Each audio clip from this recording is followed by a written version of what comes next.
Hey YouTube, this is New York Half-Ass Prepper. I'm coming at you today with a dual purpose video. This is going to be a back in my day, and this is going to be a prepper video. How to make coffee during an outage or after shit hits the fan or whatever. One of my biggest vices is that I really love my hot cup of coffee in the morning. And I am not right if I don't get it for whatever reason. And normally, I have this thing here. This is a Philips Senseo. And then I even got a fancier one. I got a Bun. And they take pods. And it makes a halfway decent cup of coffee. I like the Philips because it makes this exact same cup of coffee for me every morning. Coffee makers like the Mr. Coffee and stuff, not too big on. So I got this guy here, and it gives me a nice texture. I just like the flavor of it, and it works out well, because I'm the only guy drinking coffee. My wife, once in a while, will have a decaf, except if we have a party or a holiday or something over here. So anyway, the video is about this thing. Back in my day, this is how you made coffee. This is what we had. The Mr. Coffee didn't come around until the 70s. It was invented around 72. But it didn't really take off until about 74 when they got Joe DiMaggio was the pitch man for Mr. Coffee. And Mr. Coffee was the first automatic drip coffee maker. I don't even think it was that automatic back then, the original ones. But anyway, it had a little heating element and it pumped the water through the heating element. But the drawback to these coffee makers, they make great coffee. I'm not knocking them. I got 2 of them and I got another one downstairs. But these guys require electricity to run. So even if you have a generator, you don't want to be running your generator for 30 minutes just to make a pot of coffee. So that's why I recommend these guys for preppers.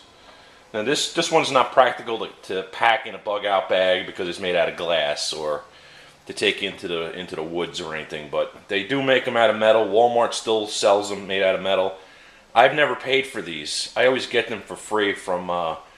I find them in abandoned houses that I have access to, that I'm doing work in, and I find them in the Goodwill store has them, Salvation Army stores, places like that. People don't want these anymore, but I think it's an absolutely essential prepper tool to have one of these in your arsenal. Now this stove here, this range, is propane, so it requires no electricity to run. So during a blackout, if we're totally blacked out, I have a generator, but if I lose my generator, I can still make coffee. And I'll tell you exactly how to do it. You get your favorite coffee, whatever you like. You don't have to get this brand, whatever, chock full of nuts, Folgers, whatever you want. You can even get the gourmet custom stuff. And you're going to have to experiment with the amount of water, because they make these percolators in different sizes.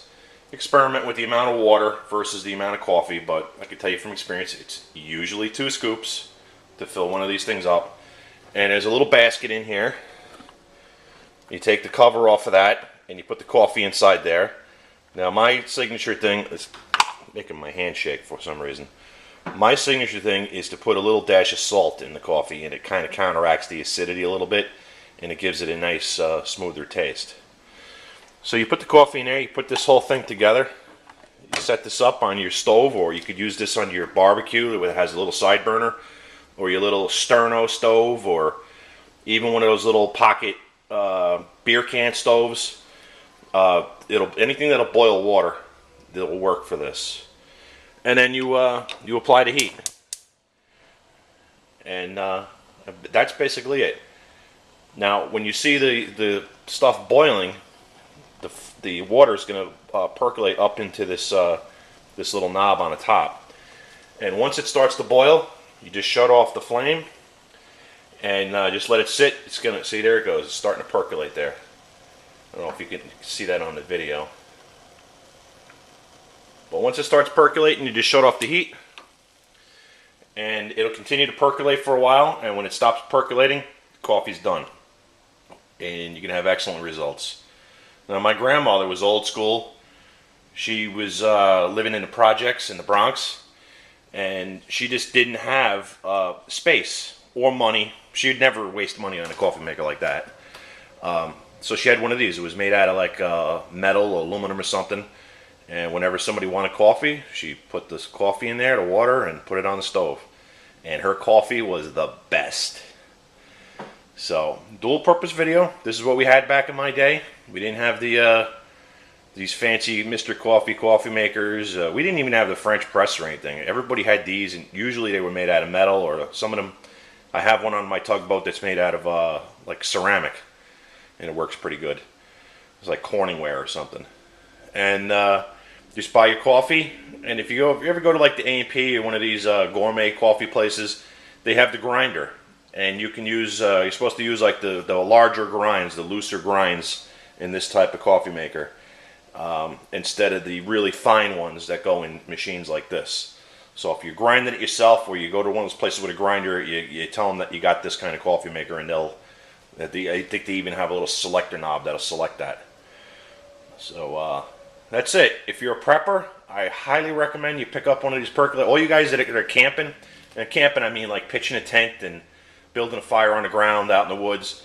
You all know what I'm talking about. If you're a coffee drinker, you got one of these and you bring it to your campsite.